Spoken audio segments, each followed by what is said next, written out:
وہ ایک فقیر بادشاہ کے دربار میں جا نکلا نا، تو کہا کہ بادشاہ یہ تخت و تاج کیا ہوتے ہیں، اس کی کوئی قیمت نہیں ہے۔ تو بادشاہ ہنس کے کہنے لگا اس فقیر کو باہر نکالو، اسے کیا پتا ہے کہ تخت و تاج کیا ہوتے ہیں، اس کی لذت کیا ہوتی ہے۔ جب خدام کھڑے ہوتے ہیں، استقبال کر رہے ہوتے ہیں، جب تخت پہ بیٹھے اور ساری رعایا نیچے بیٹھی ہوتی ہے، اس نے کہا نکالو فقیر کو، اس کو کیا پتا۔ بادشاہ ایک دن شکار کرنے گیا تو وہاں اس کا گھوڑا جو ہے وہ سرکش ہو گیا اور ایسی جگہ پہ لے گیا کہ جہاں نہ پانی تھا اور نہ کوئی اور چیز۔ بادشاہ وہاں ہانپ رہا ہے کہ وہی فقیر مشکیزہ ڈالے ہوئے گزرا اور آواز دے رہا ہے پانی لے لو، پانی لے لو۔ بادشاہ کی تو موت واقع ہونے والی تھی، آخری ہچکیاں تھی، تو اس نے آواز دی پانی۔ تو اس فقیر نے کہا کہ ہاں تمہارے پاس ہے کوئی قیمت پانی دینے کی؟ اس نے کہا میں بادشاہ ہوں اس ملک کا۔ اس نے کہا ہوتے ہوگے، مجھے غرض نہیں ہے، میں تو بیچتا ہوں پانی۔ اس نے کہا بابا میں بادشاہ ہوں، جو مانگو گے میں دوں گا، مجھے پانی دو، میں مر رہا ہوں۔ اس فقیر نے کہا آدھی حکومت لگے گی۔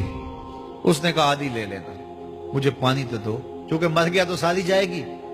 اس نے پانی کا گھونٹ دیا، پیاس کی شدت تھی، جب پانی کا کٹورا اس نے منہ سے لگایا تو پانی حلق میں اٹک گیا۔ اب پھر دوبارہ مصیبت بن گئی۔ تو اس فقیر نے کہا کہ میں حکیم بھی ہوں، اگر کہو تو تمہارا علاج کر دوں۔ اس نے کہا ضرور کرو، لیکن اس نے کہا میں یوں ہی نہیں کروں گا، آدھی باقی حکومت بھی لگے گی، وہ بھی لکھ دو۔ اس نے چمڑے کے اوپر لکھوا لیا، ساری حکومت لکھوا لی، اور اس نے اس کا علاج کیا فوری۔ جو اس کے پاس ٹوٹکا ٹونا تھا تو اس کا پانی حلق سے نیچے اتر گیا۔ بادشاہ گھوڑے پہ بیٹھا واپس آیا، وقت گزر گیا، عرصہ بیت گیا، بادشاہ پھر تخت پہ بیٹھا تھا، وہی فقیر بھیس بدل کے دوبارہ آ گیا۔ پھر اس نے نصیحت کی کہ آخرت کو یاد کرو، یہ دنیا کچھ نہیں ہے، 4 دن کی کہانی ہے۔ بادشاہ نے کہا تو میرا خیال ہے پہلے بھی کبھی آیا تھا، تو نہیں سمجھتا تخت و تاج کی لذت کیا ہے۔ اس نے کہا اس کی کوئی قدر و قیمت نہیں ہے، چھوڑ اسے، آخرت سب کچھ ہے۔ تو اس نے کہا نکالو اس فقیر بابے کو، یہ اس دن بھی آیا تھا تو آج پھر آ گیا ہے، اپنی راہ لے بابا۔ اس فقیر نے اپنے تھیلے سے وہ چمڑے کی دستاویز نکالی جس کے اوپر اس نے ساری حکومت لکھ کے دی تھی۔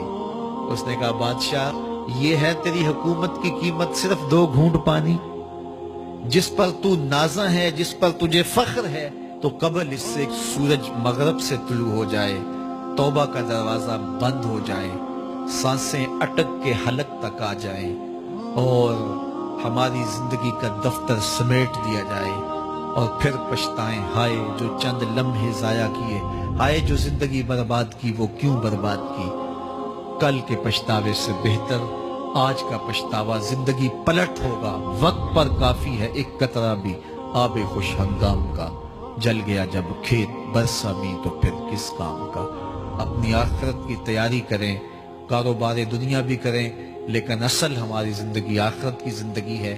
صحابہ کو خندق کھودتے دیکھا تو پیار آیا تو یہی کہا اللہم ان العیش عیش الآخرہ، اے اللہ زندگی تو آخرت کی زندگی ہے، فاغفر للانصار والمہاجرہ، میرے انصار کو بھی بخش دے، میرے مہاجروں کو بھی بخش دے۔ تو اللہ تعالی ہم سب کی مغفرت فرمائے۔